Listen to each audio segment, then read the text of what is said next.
Hello and welcome to the Knowledge Source. Recently, Supreme Court of India has formulated a committee to subcategorize the scheduled caste, scheduled tribes, and the other backward classes. So, under this committee will look into the how this reservation has to be subcategorized, so that the only the creamy layer which of these communities which I have mentioned is getting the benefit out of the proportion of the reservation. So this committee will look into the prospects that how this reservation should reach the lower bottom people, those people who are not getting the benefit of the reservation. So recently Mr. Justice Arun Misra of Supreme Court has said that the $1 million question in front of us is that how we have to take a balanced approach in keeping the reservation, and apart from that we have also ensure that how this reservation is reaching the bottom people, those people who are residing at the bottom level. So there is a clear difference between the how we have to make a proportion of reservation, but apart from it we have to also ensure that this reservation should not compromise with the merit of the certain people. So before moving into the session, first of all I would like to say that you can join us on Telegram channel as well as on Facebook, which is links has been given in the description also.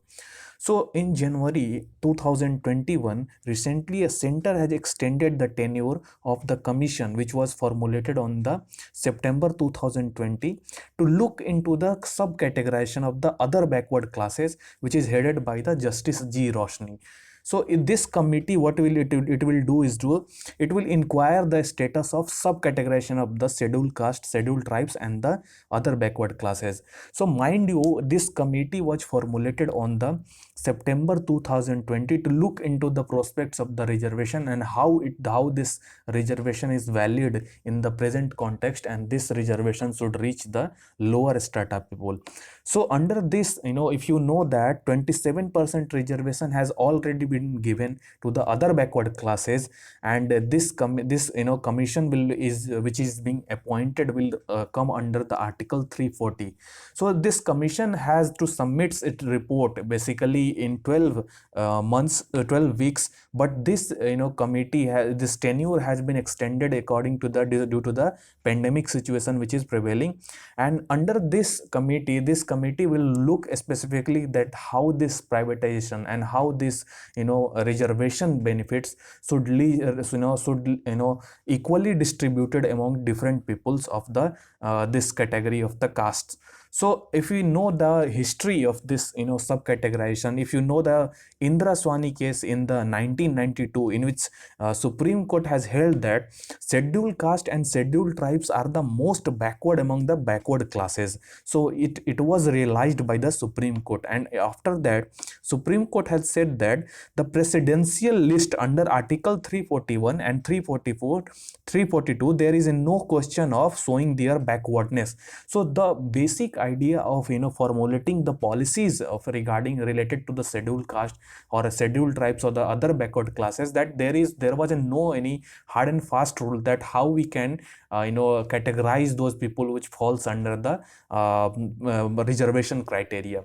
So after that different committees was formulated, and based upon they given the different recommendations that based upon that the reservation criteria is formulated in our country.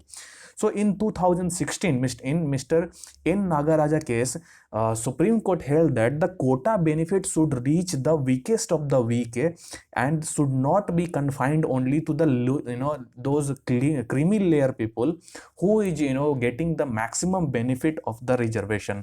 So Supreme Court held that in 2016. So if we see the major question then arises that whether this reservation criteria should be confined only to the entry level only, or should this reservation should reach to the promotion level also. Because what happens is that many times what we saw or what we have seen over the period of times, that once the reservation is confined only to the promotion level or entry level only, then the promotion of those people who are coming through the reservation is got limited, and they do not get the adequate opportunity to reach the level. level. But then other question that also arises, that whether we are relying upon the reservation only to get the benefits out of it, or we are distributing the equal resources among the people, or creating a level playing field. So these are the questions that Supreme Court has time and again come into dilemma. And if you see the brief case scenario in 1992, like I have already said, a nine bench committee was formulated by the Supreme Court, and under Article 16 clause 4, it says that it doesn't grant the reservation in promotion because it pertains only to the appointments. So in Indra Swani case, Supreme Court held that reservation should be confined only to the entry level, and this reservation should not be implemented in the promotion of any person. But in Article 16 clause 4a in 1995, it allows the states to provide reservation. So Supreme Court held that a state can provide according to the need or according to their own situation, but central government cannot force or cannot make laws on in providing the reservation, and in basically it in promoting the people in the reservation criteria. But if we see in 2019, Supreme Court held that reservation in promotion and validate the Karnataka Reservation Act 2018, and it introduced the definition of administrative efficiency. So Supreme Court come with the clause that if we provide reservation and then we introduce the promotion through this reservation, then it impact the administrative efficiency.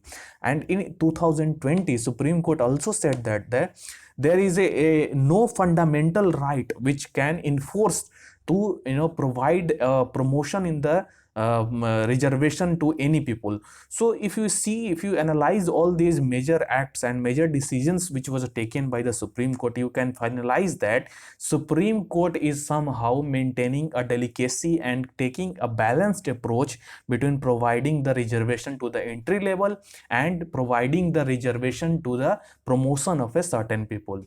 So then major question then arises that why we need a subcategorization of other backward classes.